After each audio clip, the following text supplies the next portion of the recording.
Romanos, un estudio inductivo. Con el pastor Víctor Manuel Buitrago. Bendito Señor, te doy gracias en este momento por la sabiduría que nos has dado para llegar hasta aquí con el estudio de Romanos, y sabemos que nos vas a seguir ayudando, que nos vas a seguir bendiciendo, y por eso en el precioso nombre de Jesús te doy gracias, porque yo sé que cada una de las personas que han estado siguiendo este estudio, tú con tu Espíritu Santo las estás guiando a toda verdad. Queremos, Señor, solamente aprender de ti, aprender lo que tu Espíritu Santo nos enseña a través de tu palabra. Por eso te ruego en el precioso nombre de Jesús que una vez más, Señor, sigas bendiciéndonos, guiándonos con tu Espíritu Santo, Señor. Glorifícate de una manera especial en este día, en este estudio de tu palabra. Gracias en el precioso nombre de Jesús. Amén y amén. Estamos en la lección número 15 de Romanos inductivo. Hoy vamos a estar con el capítulo 7, del versículo 7 al 25. Entonces vamos a tratar de estudiar la palabra del Señor en este momento. Voy a comenzar entonces con la lectura de los versículos 7 al 11. 7 al 11. Dice que diremos, pues, ¿la ley es pecado? En ninguna manera. Pero yo no conocía el pecado sino por la ley, porque tampoco conociera la codicia si la ley no dijera no codiciarás. Mas el pecado, tomando ocasión por el mandamiento, produjo en mí toda codicia, porque sin la ley el pecado está muerto. Y yo sin la ley vivía en un tiempo, pero venido el mandamiento, el pecado revivió y yo morí. Y hallé en el mismo mandamiento que era para vida, a mí me resultó para muerte.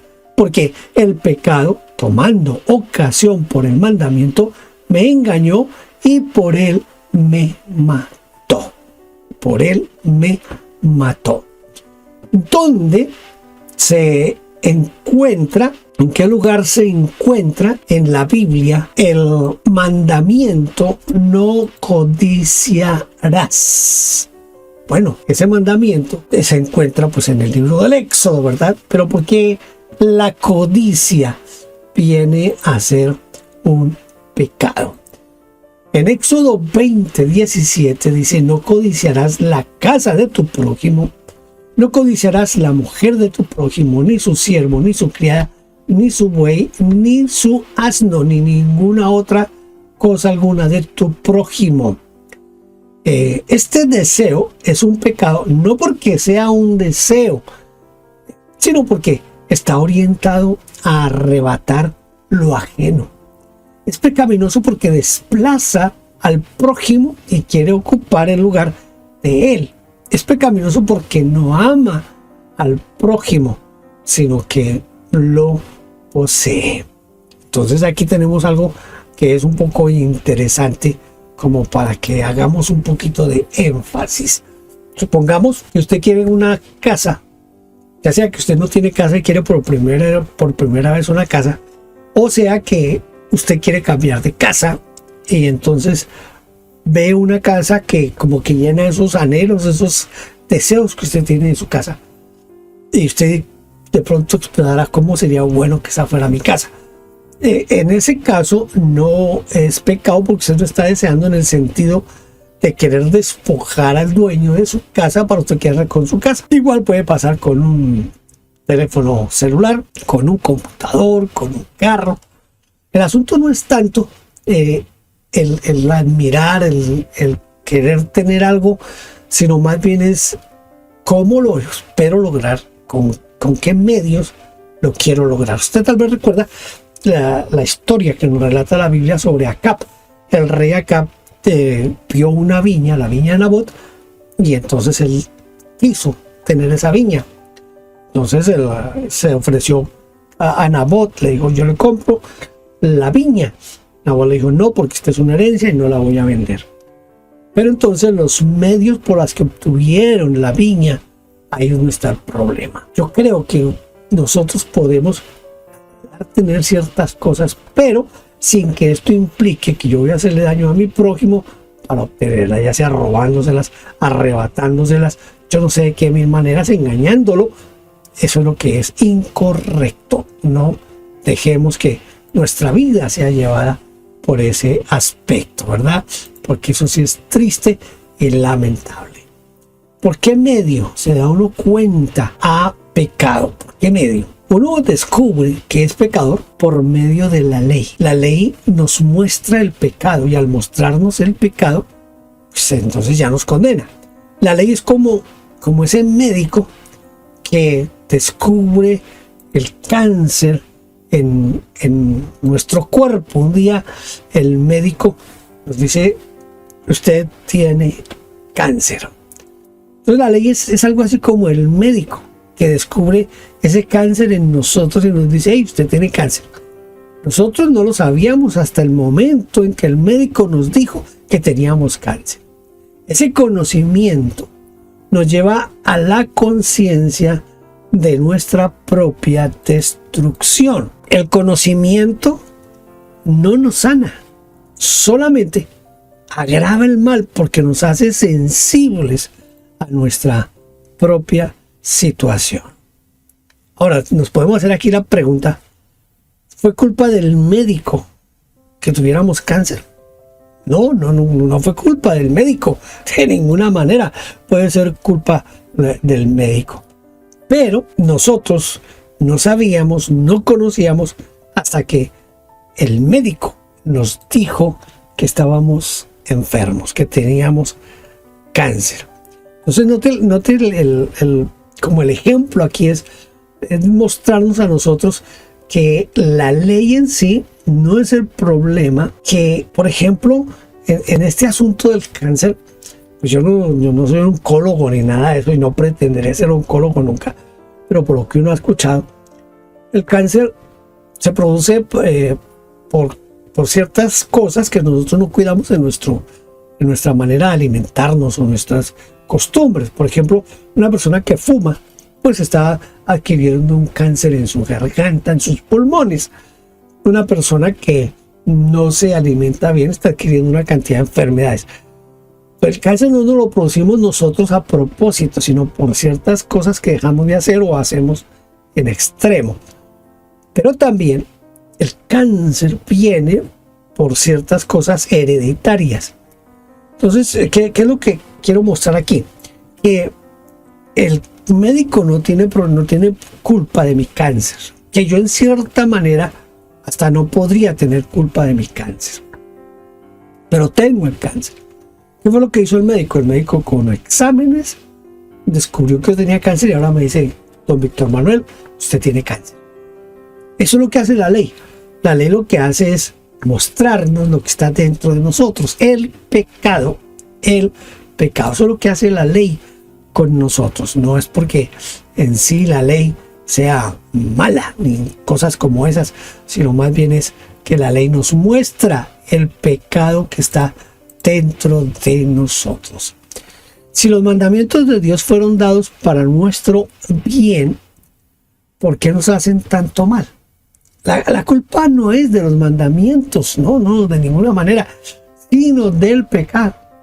Miren, notemos cómo la fuerza del pecado en nosotros anula la vida de Dios.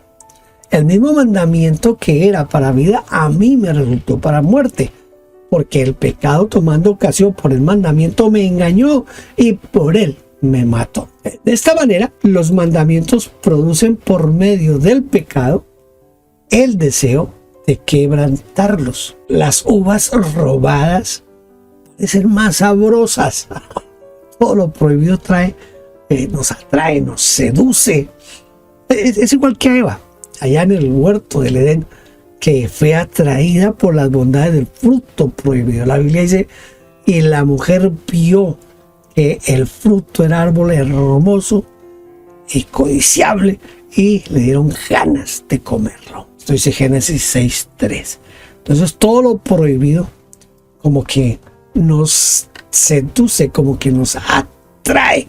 Yo tengo una ilustración de cuando yo recién comenzaba mi ministerio pastoral. Yo tenía que pasar por un sector comercial y había un lugar donde vendían electrodomésticos. Entonces esa ventana, ese vitral, eso que tienen allí para poner productos para mostrar, en este almacén pintaron toda esa ventana de negro y dejaron solamente un círculo que se podía ver al otro lado, un círculo más o menos como de unos 50 centímetros de diámetro. Entonces lo tremendo del asunto es que toda la ventana está pintada de negro, menos ese círculo, y arriba en letras blancas dice prohibido mirar. Yo fui uno de los que llegué allí a mirar qué era lo que había al otro lado. Había una promoción, esta es la promoción de la semana. Tenían ahí un televisor o una nevera o una máquina de coser, cualquier cosa de esas. Pero como estaba comenzando a aprender homilética, yo dije, de pronto esto me puede servir para algo. Me paré ahí un rato, yo estuve por ahí unos 30 minutos observando, y todas las personas que pasaban y miraban el aviso prohibido mirar, yo creo que el 99% de las personas, cuando miraban prohibido mirar, se acercaban a mirar qué era lo que era prohibido mirar.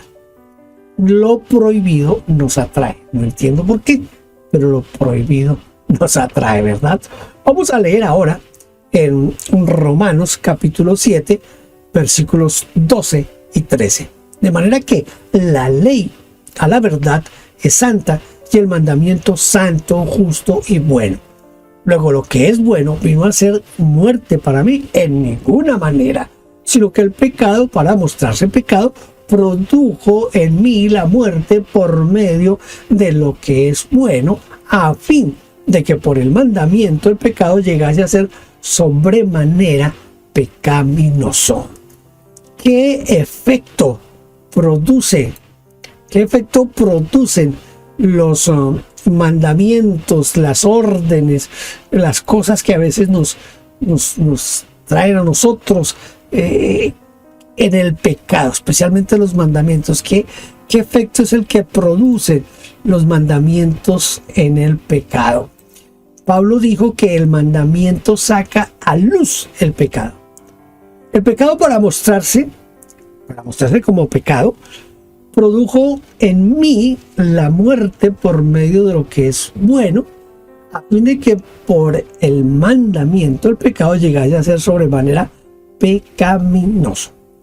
El pecado utiliza lo bueno, lo santo y lo justo para destruirnos, para matarnos, y por eso es tan perverso y en extremo pecaminoso. La leche con la cual alimentamos a nuestros hijos o nos alimentamos nosotros, la leche es pura, ¿verdad? Y no esperamos morirnos por consumir leche, pero si alguien en algún momento pone veneno a esa leche, pues esa leche se va a convertir en algo mortal. Pero no por la leche ni por las propiedades en sí de la leche, sino por el veneno que pusieron en la leche. Entonces, aquí viene esa parte importante de no es en sí la leche, sino el veneno. Aquí en este momento tenemos que hablar que eso es lo que trata de explicar el apóstol Pablo en relación con el pecado. Es la maldad que hay dentro de nosotros. Romanos capítulo 7, versículos 14 al 20 dice: porque sabemos que la ley es espiritual, mas yo soy carnal, vendido al pecado.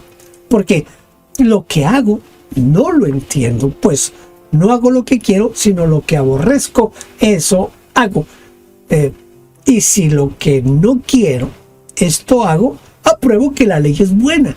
De manera que ya no soy yo quien hace aquello, sino el pecado que mora en mí.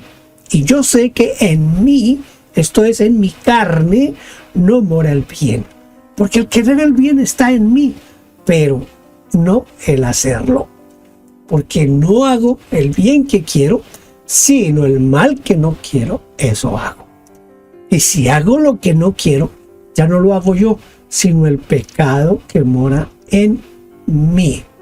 Aquí el apóstol Pablo nos da dos características acerca de la ley. ¿Cuáles son esas características? Mire, la primera característica que nos da el apóstol Pablo es que la ley es espiritual y la coloca en contraposición a nuestro estado. Dice, mas yo soy carnal. Es decir, soy propenso a las pasiones pecaminosas, a los bajos instintos, puesto que estoy lleno de celos, de envidias. Entonces, por esa razón, estoy inclinado hacia el pecado. La segunda razón que nos da el apóstol Pablo aquí, aparte de esto de que hasta somos parte de nosotros en la envidia, las pasiones, los celos, y que la ley en cambio no tiene nada de esto, porque la ley es espiritual. Soy yo el que soy carnal. La segunda característica es que la ley es buena. Y si lo que no quiero, eso hago, apruebo que la ley es buena. ¿Cómo llego a esta conclusión? ¿O cómo el apóstol Pablo llegó a la conclusión de que la ley es buena? Y él llegó allí por deducción. Si uno aborrece lo que está haciendo, entonces reconoce que hay una opción mejor, otro camino, otra forma de hacer las cosas. Si uno no hace lo que quiere, admite que lo que quiere es bueno, ¿verdad? ¿Cómo sabemos que el pecado está actuando en nosotros? ¿De qué manera lo vamos a saber? Nos damos cuenta de que el pecado está actuando en nosotros cuando queremos hacer algo realmente bueno y no podemos hacerlo. La palabra calón o kalos tiene 10 significados, por lo cual podemos decir que el pecado nos impide a nosotros esta listica. Mire, quiero que veamos esta listica. El pecado nos impide que hagamos lo bueno, que hagamos lo correcto, que hagamos lo propio, que hagamos lo conveniente, que hagamos lo mejor, que hagamos lo honrado. El pecado nos impide que hagamos lo honesto, lo fino, lo hermoso, lo precioso. Qué tremenda lista, ¿verdad? Mire todo lo que nos impide el pecado a nosotros. Valdría la pena repasar otra vez la listica. ¿Qué es lo que nos impide? ¿Qué es lo que nos impide hacer? Nos impide hacer lo bueno, lo correcto, lo propio, lo conveniente, lo mejor, lo honrado, lo honesto, lo fino, lo hermoso, lo precioso. Qué listica esta de todas las cosas que nos impide hacer el pecado. Tremendo. Romanos 7, 21 al 25. Así que, queriendo yo hacer el bien, miren lo que dice Pablo aquí, queriendo yo hacer el bien, hallo esta ley, que el mal está en mí, porque según el hombre interior me deleito en la ley de Dios, pero veo otra ley en mis miembros que se revela contra la ley de mi mente y que me lleva cautivo a la ley del pecado que está en mis miembros. Miserable de mí, ¿quién me librará de este cuerpo de muerte? Gracias doy a Dios por Jesucristo Señor nuestro. Así que yo mismo, con la mente, sirvo a la ley de Dios, más con la carne a la ley del pecado. Wow, estos son versículos que nos acabamos de leer aquí, que menciona el apóstol Pablo. Estos son versículos, menciona el apóstol Pablo 3 leyes bajo cuya influencia estamos nosotros sometidos. ¿Cuáles son esas leyes por las cuales nosotros estamos sometidos? Esas 3 leyes son: primero, la ley de Dios. Según el hombre interior me deleito en la ley de Dios, dice Pablo. Allá en lo más íntimo de nuestro ser, todos nos decimos qué buena es la palabra de Dios, qué justa, qué sabia, qué preciosa. Y encontramos un gran deleite en meditar en ella. Y con el salmista decimos: ella ha sido mi consuelo en mi aflicción. La segunda ley es la ley de la mente. Mas veo otra ley en mis miembros que se revela contra la ley de mi mente. Aquí observamos que la mente está de acuerdo con la ley de Dios. La palabra mente en griego traduce como pensamiento, como actitud, intención, propósito, entendimiento, discernimiento. Y todo se pone en línea o se alinea con la ley de Dios y la aprueba. Tercera ley es la ley del pecado. La ley del pecado que está en mis miembros, dice el apóstol. La Nueva Biblia Española dice así: en lo íntimo, cierto, me gusta la ley de Dios, pero en mi cuerpo percibo unos criterios diferentes que guerrean contra los criterios de mi razón y me hacen prisionero de esa ley del pecado que está en mi cuerpo. Vemos aquí, esta ley no está en la mente o en el pensamiento, sino en los miembros, en el cuerpo mismo. Por eso es que somos carnales. ¿Cómo puede explicarse la queja de Pablo? Él dice, miserable de mí. Y a continuación, la gratitud incluso que sirve con el cuerpo a la ley del pecado. Es una cuestión como un poquito contradictoria, ¿verdad? Cuando uno lee de corrido, de muy rápido estos versículos, resulta contradictoria la profunda queja acerca de la propia miseria con la gratitud de Dios, para luego afirmar que está sirviendo a la ley del pecado. Gracias a Dios porque soy miserable. No. Gracias a Dios porque sirvo a la ley del pecado. Gracias a Dios porque vivo una dualidad. Evidentemente, eso no es así. Si leemos detenidamente, notaremos que ese agregado es algo así como un anticipo de lo que hizo el Señor Jesucristo. Entonces, no es que Pablo se esté contradiciendo, no es que esté hablando aquí algo así como medio masoquista o algo parecido, sino que él se está como anticipando. Es una interpolación, es un agregado, es un anticipo de lo que hizo el Señor Jesucristo. La versión latinoamericana traduce esto con mayor claridad. Dice, qué infeliz soy. ¿Quién me librará de este cuerpo que me lleva a la muerte? Solo Dios, a quien doy gracias por Cristo Jesús, Señor nuestro. Así pues, por la mente me someto a la ley de Dios, pero por los malos deseos soy esclavo de la ley del pecado. Ante la pregunta, ¿quién me librará de este cuerpo de muerte? La respuesta es Jesucristo, nuestro Señor. Y el versículo 25 viene a ser un resumen de todo lo que venía diciendo anteriormente.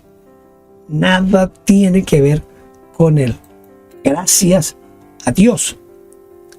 Y algo novedoso para mí es el hecho de que podemos servir a Dios con la mente.